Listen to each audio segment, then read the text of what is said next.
Qu'est-ce que le proof of work ou preuve de travail en français? Datant à l'origine de 1993, le concept de preuve de travail a été développé pour éviter les attaques DDoS ou déni de service et autres abus de service comme le spam sur un réseau en exigeant du travail de la part de l'utilisateur du service, ce qui signifie généralement du temps de traitement par un ordinateur. En 2009, Bitcoin a introduit une méthode innovante d'utiliser le proof of work comme algorithme de consensus qui est utilisé pour valider les transactions et diffuser de nouveaux blocs à la blockchain. Cela s'est ensuite répandu pour devenir un algorithme de consensus largement utilisé dans de nombreuses crypto-monnaies. Comment ça marche? De façon simple, les mineurs sur un réseau seront en concurrence les uns contre les autres dans la résolution de puzzles informatiques complexes.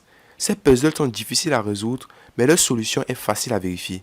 Une fois qu'un mineur a trouvé la solution au problème, il sera dans la mesure de diffuser le bloc au réseau où tous les autres mineurs vont ensuite vérifier que la solution est correcte. Prenons un exemple. Bitcoin est un système basé sur une blockchain qui est maintenu par le travail collectif et décentralisé de nœuds. Certains de ces nœuds sont appelés mineurs et sont responsables de l'ajout de nouveaux blocs dans la blockchain. Pour ce faire, les mineurs doivent essayer de deviner un nombre pseudo-aléatoire appelé nonce. Ce nombre, lorsqu'il est combiné aux données fournies dans le bloc et passé par une fonction de hachage, doit produire un résultat qui correspond à des conditions données.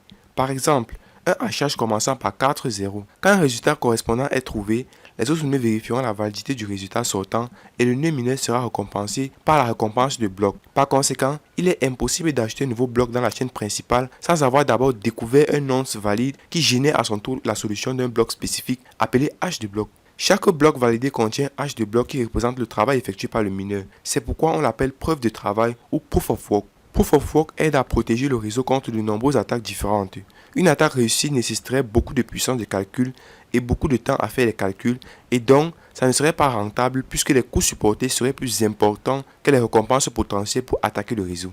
Un problème avec le consensus de proof of work ou proof de travail est que le minage nécessite du matériel informatique coûteux qui consomme une grande quantité d'énergie et alors que les calculs via des algorithmes compliqués garantissent la sécurité du réseau, ces calculs ne peuvent pas être utilisés pour autre chose. Bien que la preuve de travail ne soit pas forcément la solution la plus efficace, c'est toujours l'une des méthodes les plus populaires pour parvenir à un consensus dans les blockchains. Il existe déjà des méthodes alternatives et d'autres approches essayant de résoudre les problèmes, mais seul le temps nous dira quelle méthode succédera à la preuve de travail ou proof of work. Restez à l'écoute pour plus de contenu, partagez, commentez si vous avez des questions et n'oubliez pas de visionner les précédentes vidéos de formation sur la blockchain et les crypto-monnaies. Je vous remercie pour votre attention.